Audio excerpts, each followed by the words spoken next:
turunlah di sini. Ya.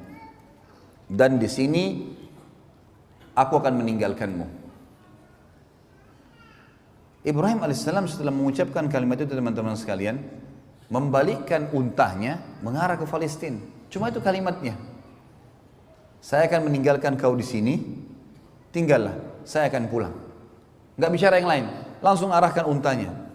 Hajar di sini sebagai manusia muncul sebuah pertanyaan. Ini lembah, tidak ada satu pohon kering, enggak ada, apalagi pohon basah. Enggak ada hewan, enggak ada manusia, padam pasir, gunung-gunung batu, enggak ada apa-apa sama sekali. Sampai sekarang teman-teman kalau ke Mekah, kalau kita bayangkan tidak ada bangunannya, itu batu semua, gunung batu sama padam pasir. Itu dulu belum ada bangunan sama sekali. Maka Hajar mengikuti unta dari belakang, mengatakan, wahai Ibrahim, apa kau tinggalkan kami di lembah yang tidak ada makan, tidak ada manusia, tidak ada hewan, enggak ada pohon? Ibrahim alaihissalam sambil nangis jalan. Enggak jawab. Hajar ikuti dari belakang. Wahai Ibrahim, apa kau tinggalkan kami di lembah? Dengan ini bayangkan ya, saya tidak tahu bagaimana kalau ada akhwat kita, suaminya suruh turun dari mobil, diapain tuh mobil? Ini sudah dilemparin batu kali.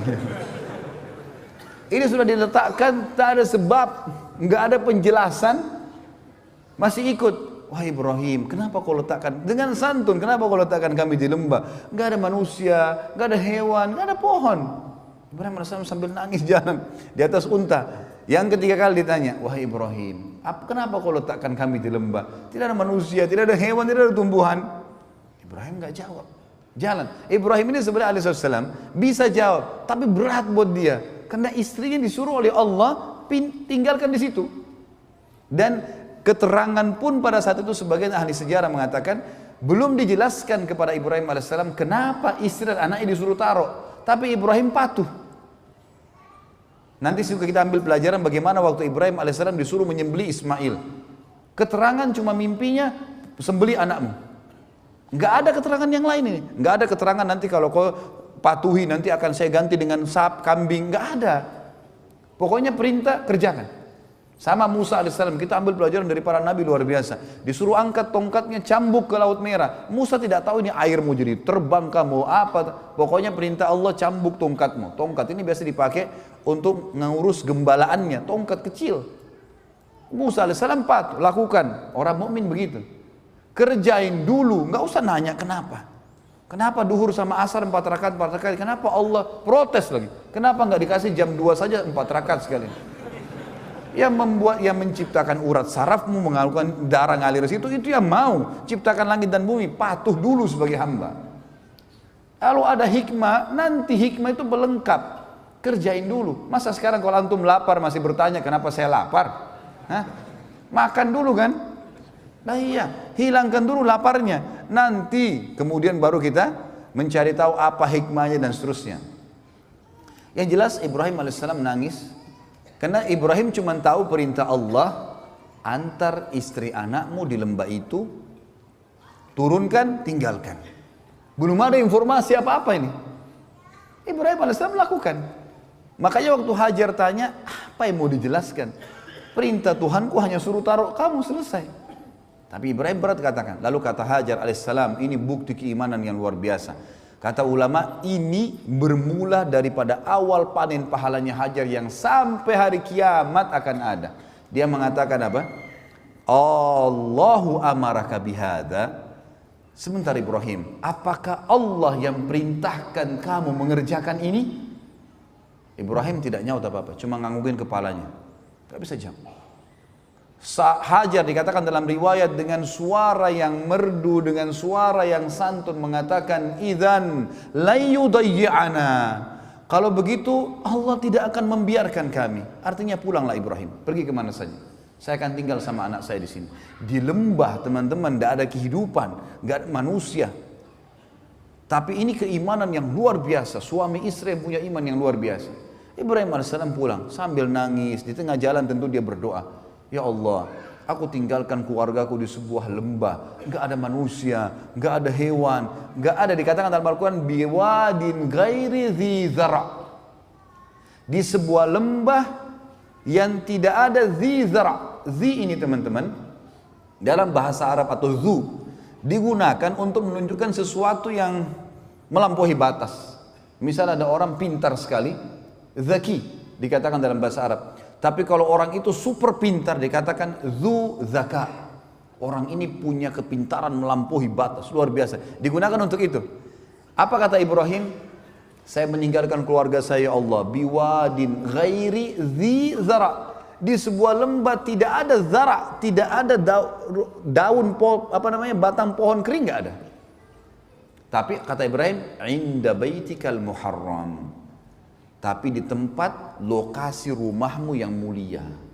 Nah, ayat ini menjelaskan kepada kita teman-teman sekalian kalau memang di situ ada pondasinya Ka'bah, sudah ada. Sebagaimana juga Allah berfirman dalam surah Al-Imran, surah nomor 3 ayat 96 tentang masalah Ka'bah. A'udzu billahi minasyaitonir rajim. Inna awwala baitin wudi'a lin-nasi lalladzi bi Bakkata mubarakan wa hudan lil alamin. Sesungguhnya rumah yang mula-mula dibangun untuk Allah beribadah, ya, agar manusia bisa beribadah kepada Allah di muka bumi adalah Baitillah di Bakkah. Yang tadi saya bilang di Bakkah. Bakkah ini bisa berarti Mekah sendiri atau bisa berarti memang dasarnya pondasi itu. Karena Allah sedang membicarakan inna awwala baitin. Sesungguhnya rumah pertama untuk ibadah. Maka berarti yang dimaksud adalah pondasinya juga di sini bisa berarti gitu. Yang penuh dengan berkah dan petunjuk bagi seluruh alam semesta. Petunjuk bagi seluruh alam semesta.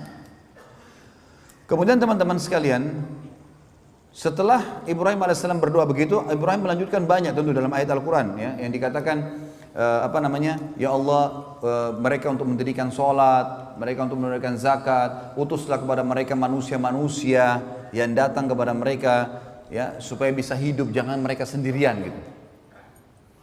Tentu kita tinggalkan dulu kisah Ibrahim AS. Saya mau tutup teman-teman dengan kisah Hajar. Tentu insya Allah nanti malam ada sesi 2-nya kan. Ya. Ini kalau antum mau ikutin tidak selesai-selesai ini kan, panjang ini ceritanya. Kita teman-teman sekalian, Hajar AS waktu ditinggal, manusia, seorang ibu, dia mulai lihat bekal airnya. Zaman dulu orang kendi dibuat dari kulit hewan, kulit unta, kulit kambing, kecil. Artinya beberapa sedotan habis. Waktu itu Ismail AS masih dalam susuan, baru setahunan umurnya, gitu kan. Maka Hajar alaihissalam melihat di sekitarnya, coba ikhtiar sebagai manusia, ada nggak kafilah lewat, ada nggak apa pohon bisa bernaung. Yang beliau lihat di situ gunung yang dia bisa jangkau. Tentu Mekah ada 2 gunung besar, As-Suwaida dengan Abi Qubais. Ini sulit, terlalu besar untuk dinaikin. Tapi ada gunung di situ, Safa dan Marwah. Gunung Safa dan Marwah. Ini bukit, gunung bisa terjangkau, bisa manusia bisa naik. Maka Hajar supaya bisa lihat dari jarak jauh, dia naik ke Safa. Naik ke Safa, dia lihat ke arah Marwah. Marwah cukup jauh yang kita tahu kan, itu kurang lebih 1 kilo jaraknya. Maka dia lihat ke sana. Nah teman-teman sekalian, di padang pasir, memang ini sudah menjadi sesuatu yang ilmiah pun sudah diteliti. Jadi ada fata morgana. Antum kalau melihat di padang pasir, teman-teman kalau pernah di Dubai, pernah di Saudi, di musim panas, kita kalau lagi jalan di jalan rayanya, itu dari kejauhan kita seperti lihat ada genangan air. Padahal nggak ada air. Itu fata morgana saja.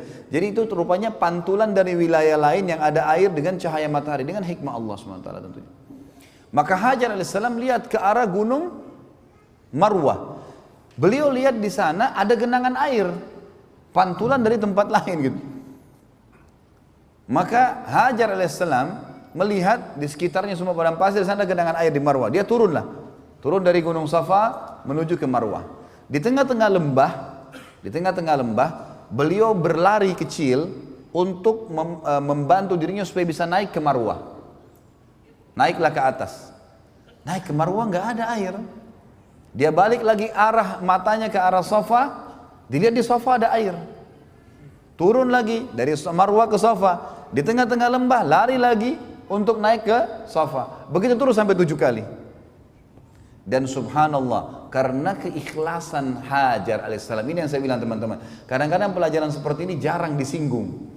Karena keikhlasan mematuhi perintah Allah pada suaminya dan patuh pada suaminya, kemudian dia berusaha ikhtiar mencari sesuatu buat dirinya hidup, Allah menjadikan perbuatannya itu abadi sampai menjelang hari kiamat. Kenapa? Karena Allah jadikan semenjak itu di syariat Ibrahim alaihissalam, di syariat semua nabi-nabi sesudahnya, dan syariat Nabi Muhammad SAW, sampai hari kiamat terjadi sebuah hukum di haji dan umrah, Safa dan Marwah, sa'i.